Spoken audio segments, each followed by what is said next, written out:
Hello, people who live outside of my brain.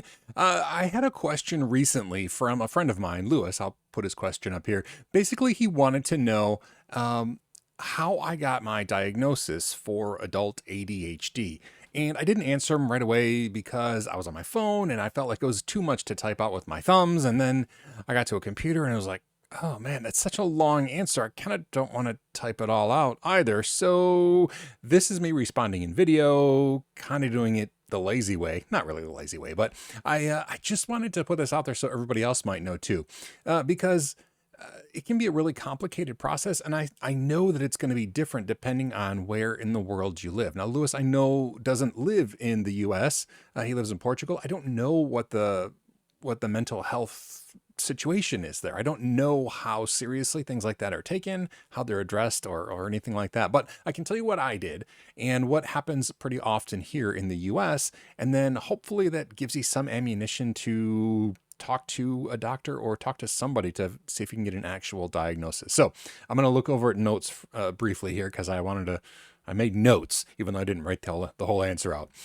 So first of all, I didn't think I had ADHD my entire life. And ADHD isn't something that develops into adulthood. It's something that you always have. I just never knew as a kid, and nobody ever suspected as a kid that I had ADHD for a couple of reasons. I did really well in school. I'm a nerdy, smart kid, and generally kids with ADHD struggle. And so nobody thought I had ADHD. Also, I was not a physically hyper kid. I didn't jump all over or, stand up in the middle of class or anything like that. All of my hyperactivity happened inside my noggin here, which looking back, I understand that now that not everybody manifests as a physical hyperactivity when you're a kid, but because of those reasons, nobody ever suspected that I would have ADHD. Again, I didn't think that either. Now, a couple years ago now, I guess it's been a couple years ago now, I ran across an ADHD screener. It's like a self-evaluation thing. And I'll put a link to it wherever you put links, and I'll also put it in the description. And it was just a simple line of questions, like a chart, fill out the things, and it'll, tell you if you possibly have ADHD. Basically, it's not like a diagnosis. It's a tool like, should I talk to somebody about whether or not I have ADHD? And I was like looking at it, because it seemed fun or whatever. I don't know where I even came across it, but every single thing was like, yes, yes. Oh my gosh, if you've been reading my diary, I don't really have a diary, but yes, all of these things were like exactly lining up in my head. And I was like, okay, that's weird, because truly, I mean, I'm not even saying that like I was hoping I didn't. It just never occurred to me. And if you're watching this and you've been watching me for a while and you're like, it's pretty obvious to me that you have ADHD. Well, I wish you would have called my mom 40 years ago when I was in school and told her. But anyway, nonetheless, I'm fine. Because of that, I started reading up on like deep dive into like ADHD, what it is, why it is, how it happens, how it can affect your life, what you might see. And again, the more I read, the more I'm like, oh my gosh, I might really have ADHD. What the heck? This is so bizarre. And so I talked to my family doctor. That's the first step, at least here in the US. The first step is generally talking to your regular family doctor, like the person you go to when you get tonsillitis or, just the general practitioner. I went in and I said, okay, I know I'm 45 or 46, probably 46 at the time. I never in the million years thought that I had ADHD, but I read the screener and it really seems to fit. And a lot of the like struggles that I've had as an adult just fit all these things that I've been reading. And the doctor asked me some questions, basically the same things that were on the screener, if I'm being honest. And he's like, yeah, I mean, you do tick all the boxes. Maybe you do have ADHD. And this is a part where people have different experiences. A lot of times here in the US, at least, the family doctor will at that point, like write a prescription for ADHD medicine. And it's usually a long process of titration. Start small and increase slowly to see if it helps on your day-to-day stuff.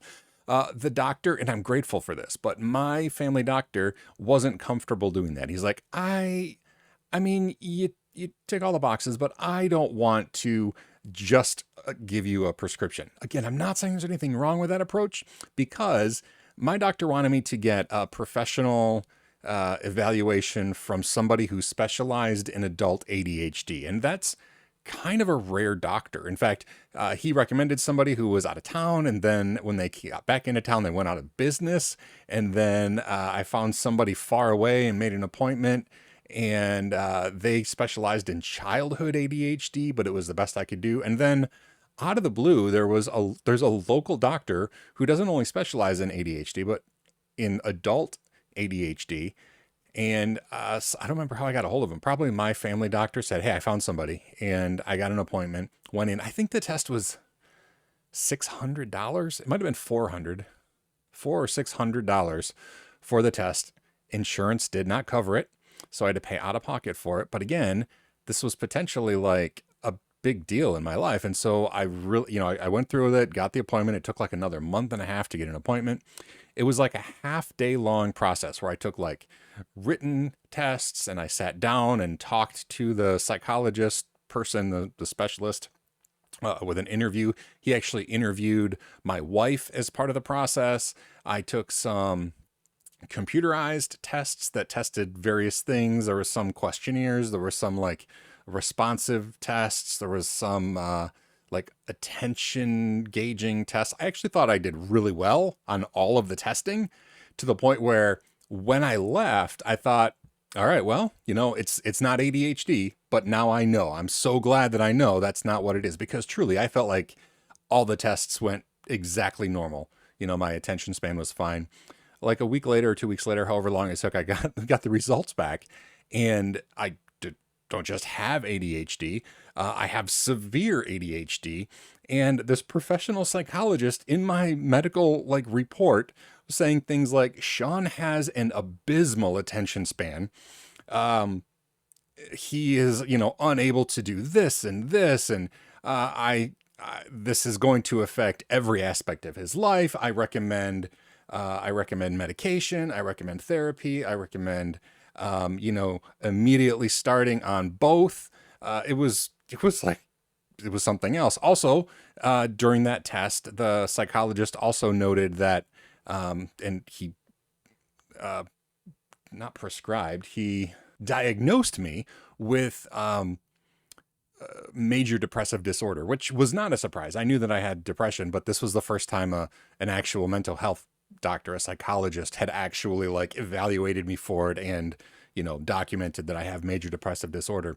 It's a comorbidity that is very common with people with ADHD. Anyway, after that, here in the US, there's only 2 out of 50 states where a psychologist who, whether they specialize in ADHD or not, but a psychologist can prescribe medication. Only 2 states. I don't live in one of those 2 states. So the psychologist, even though he's the expert, could not assign medicine or start me on medicine. So I had to go back to my family doctor, and my family doctor, again, great guy, started me on the medication. So started low dosage of this, and I switched different medicines. And if I'm being honest, the medicine that I'm on a fairly high dose of actually 2 different medicines, one in the day and then one booster in the afternoon. It doesn't help a ton, but it does help a little. And I'm actually recording a podcast tonight where I'm going to deep dive on ADHD stuff and medications and brain chemicals. So if this interests you, I'll try to put a link in the community page. I don't even know if there is a community page here, but I'll try to make sure everybody gets a link to that, because I think that's going to be a deeper dive into ADHD itself. But I had to go back to the doctor and get that medicine, and it was a really long process. It took, like I said, over a year. But I'm very grateful that I did it. And I know that not everyone has the ability to get that. One, find a doctor who specializes in adult ADHD, but also have the money to go through that testing process. But I'm so grateful that I did, because otherwise I thought it was kind of like the questionnaire was a little bit like a horoscope, like everyone is kind of, people can identify with everyone. So when you read yours, you identify with it. I thought it was one of those things where well, everybody's going to check yes to all these boxes, but that's actually not the case. And so, it was a worthwhile process, and it's probably going to be different if you're in a different country or in a different state.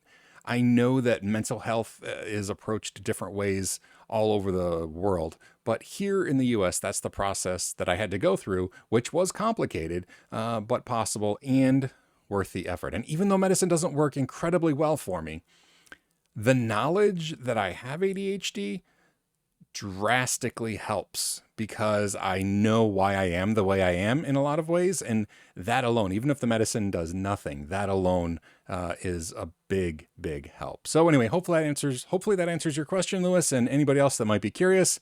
And again, I'll try to put a link to the podcast that we're recording tonight where I literally have like pages and pages of notes on ADHD that we're going to cover. Anyway, thanks for listening. It's not the same channel, but I'm still going to say learn everything. Do what you love, and most importantly, be kind. Thanks, and I'll see you in the next video.